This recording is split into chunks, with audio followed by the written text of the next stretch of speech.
My name is Kevin Lopez. I'm the sales strategy lead for Azure Networking and CDN. And I'm joined by my esteemed colleague, Daniel Gickelhorn. So my name is Daniel Gickelhorn. I'm a product lead for Azure Front Door and Azure CDN services in Azure Networking. Excellent. So as we started talking about, in the intro video that we did, we have four kind of networking pillars for Azure Networking. Connect, protect, monitor, deliver.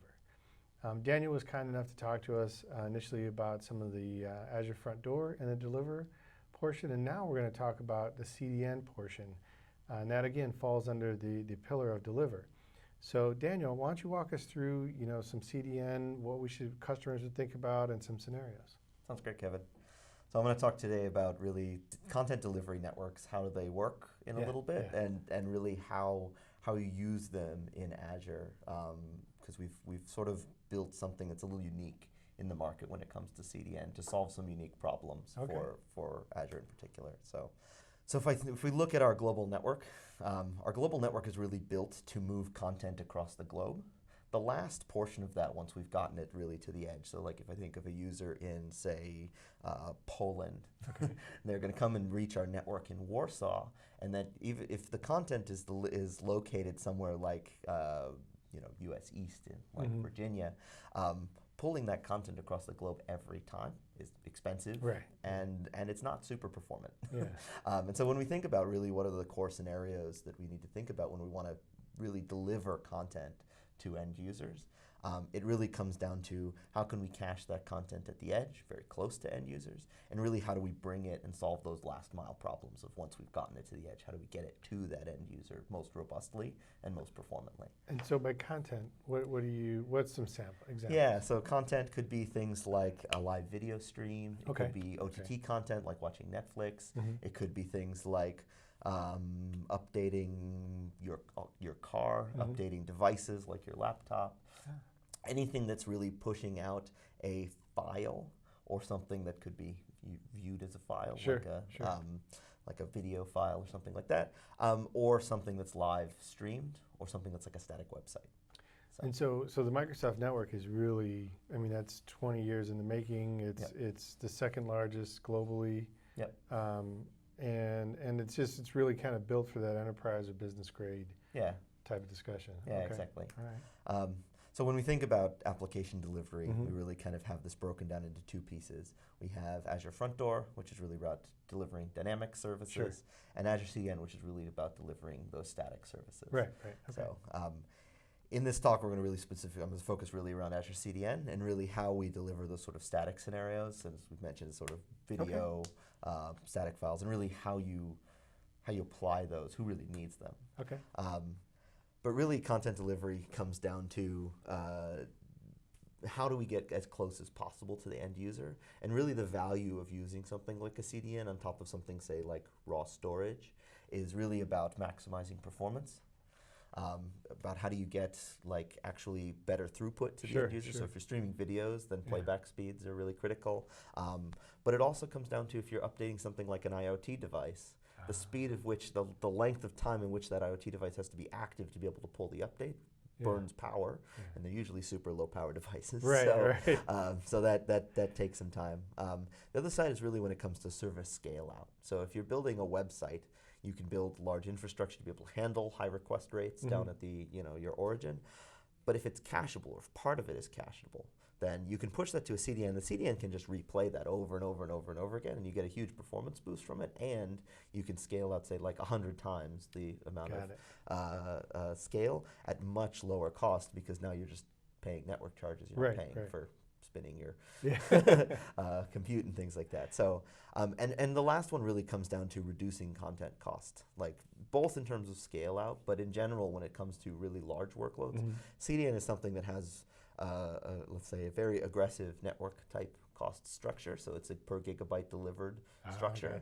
And it's a way that, like with for sort of smaller workloads, there's sort of a somewhat parallel structure. But as you get to much larger delivery workloads, costs effectively compress quite a bit. So If we think about really who needs content delivery, the answer is everybody. If anybody has an internet-facing company, I like that answer. Yeah. It really, you have to be able to do this, because if you're focused on competitive performance, and cost-effective delivery, cost effectiveness. You're really like structured around how do I use a CDN to really achieve those two things. Okay. So some good examples, as we talked about before, like live video and OTT video. Some other things are like music delivery. If you're gonna deliver stuff to your phones. There's a lot of things in like game distribution. If you're updating game files and stuff like that, or partial files. Device updates for like the manufacturing vertical or telcos.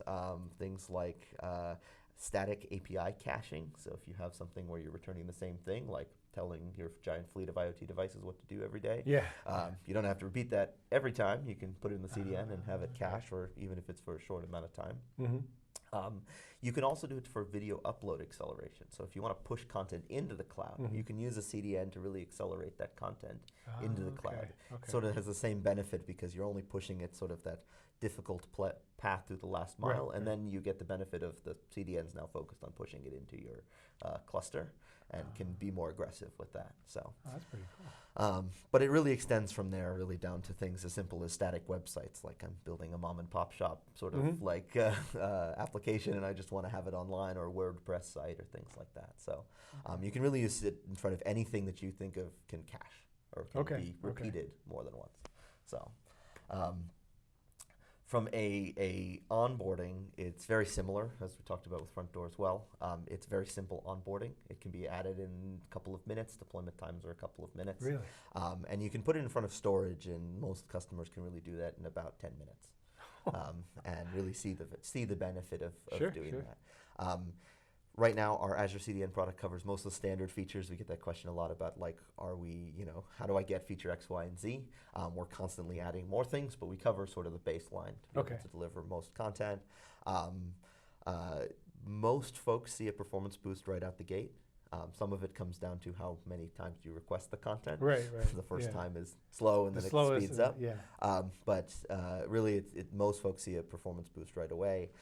And most folks see an opportunity for improved cost economics. Even at lower pricing tiers, even though the network price is the same, on the back end, wherever you're delivering it from, is it storage, is it compute, is it media, they're spinning other meters in addition to just spinning an egress meter. So yes, you're transferring some egress out, but then effectively you're not putting any load or transactional costs or instance costs on any of those back-end services. So, and then we do support custom pricing for large deals. If we have someone with petabytes, many petabytes of traffic, we can enable those with market competitive pricing for CDN. So, one of the things also to talk about really in terms of enabling this is that we're unique in the industry because we provide what we consider multi-CDN capabilities. So when we think about what does enterprise grade performance and reliability mean, we've built a lot of prototypes into how we recommend customers build on top of Azure to build highly robust website or web apps and things like that. Things like availability zones, which is really about creating fault domains in your application and things like that. We've done the same thing with networks. The challenge ends up being is that with an availability zone, we have control over the isolated power and things on either side of the availability zone. On the internet, when we nor anybody else has control over things, it really comes down to creating different architectures that think differently about how delivery works across a shared platform like the internet. And so what we've done is we've actually partnered with two of the largest CDNs on the planet, which is Akamai and Verizon Edgecast. As well as in the last, about 6 months ago, we released our own Azure CDN for Microsoft, which really leverages the platform we use internally for Microsoft for delivery. We've put them all into one place, and that simplifies a lot of the problem space about saying, how do I choose a CDN, or if one is better in a given region, how do I quickly use one or the other to be able to solve my general problems? So I, as a customer, have choice in sort of what I'm doing. If I'm already working with somebody, I can continue to do that, but then leverage new advantages from the Azure CDN. Exactly. Okay.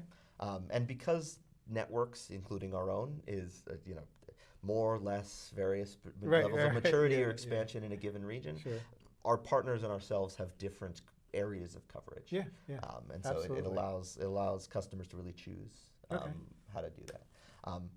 One of the things that we also pride ourselves on is really we have a robust media services platform in Azure.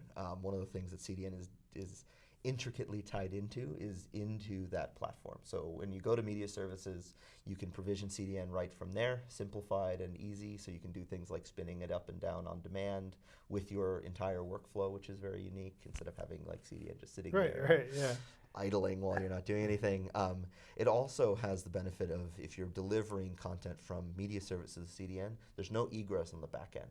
And so there's effectively a single charge out to the, from the CDN out. Yeah. We do that because we want folks to really think about how do they use our unique assets, our multi-CDN, as well as our global WAN, to do things like, optimize live delivery across the platform, which you can see a lot better connectivity through, because in lower latency, because we're using our private network to move the content around the globe. And so we really want folks to really focus on how do they build on top of that and really leverage that unique asset and focus on, hey, how do I build the best kind of workflow I have in media services? So that's another area where like the size and scope of the Microsoft network really comes to the customer's advantage. Yeah, exactly. Got it. And so we look at it as really a partnership. Many customers, if you go to sort of a traditional CDN or even our partners directly, they'll offer a broader media services suite. Sure. Just from the CDN. We really look at it as sort of an integrated offering. So it's something that in Azure we support the same level of capabilities, but it's something that we enable the ease to connect the CDN to media services, storage, and all those different capabilities. So, so the other thing is really around multi-CDN and really that level of robustness. And we recommend customers really look at a multi-CDN pattern. There's a really high barrier for entry today to be able to do that, which is you have to sign contracts with multiple CDNs, you have to manage traffic and commits and things like that. We really want to make that simple. The same way going to cloud and building highly available apps is simple, we want building highly available delivery and high performance delivery to be simple. And so by having multiple CDN providers within the same platform and making them all use the same API and making them all able to be on the same contract structure and things through an EA agreement or directly through the portal, you can pick up all of those services independently and pull them together into a multi-CDN platform. Got it. And so if there are a lot of services out there that allow you to do that, there's a good follow-up video that we'll do in terms of talking about how to enable some of those services. But really it is about how do you simplify acquiring multiple CDNs, and we lower the bar significantly and make it very DevOps driven to be able to do that. Got it. I know at a recent conference we were at, we had a lot of folks coming up and asking specifically, that seemed to be something that's starting to resonate with a lot of people right now. Yeah, especially sort of medium-sized customers, or I would say startups and things like that. There's no way to really access multi-CDN today. And so it's a way that bigger customers that are already using it can simplify how they do it. Smaller and medium-sized customers can actually acquire multi-CDN without having to go through the whole overhead of doing it. Oh, very cool. Okay. So really when it comes down to sort of why CDN? It's something that everybody uses, and it's something that we've done studies and really looked at what someone's spend is. There's a pretty high correlation between someone with cloud usage and a high amount of CDN usage. And it really comes down to how they, how customers really think about their overall problem space. And if you're moving bits over the internet, caching in CDN is part of the baseline optimization strategy for that.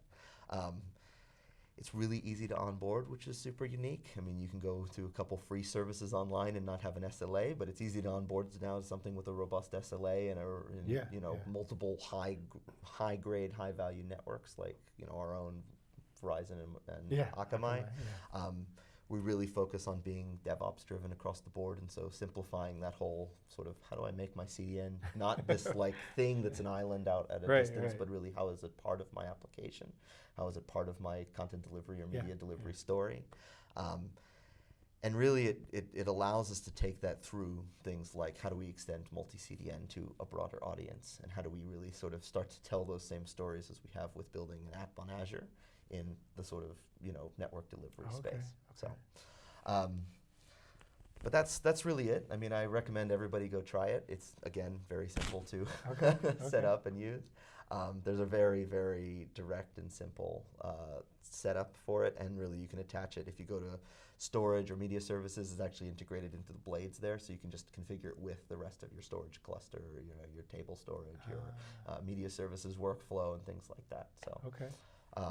But it's simple to use, and it's we recommend everybody try it out and really sort of start to see the benefits of it. And so again, they get the information or some how-tos and what it's for all up on Azure.com. Yep. Just look up CDN, Azure CDN. The biggest thing I want to say is when because people always ask, well, who needs CDN? You do. Yeah. So everybody needs CDN. That's the biggest takeaway I got today. That's great. Yep. Any closing remarks or anything? No, I mean, our goal is really to make the development experience on Azure the best it can, and so this CDN, front door, and the broader sort of networking portfolio is really coming forward to build those sort of pillars and make them deliver easy to pillar. use. Yeah, exactly. So. All right, perfect. Hey, Jen, thanks. Really appreciate you joining us today. Yeah. Thanks for your time, and see you soon. Thanks.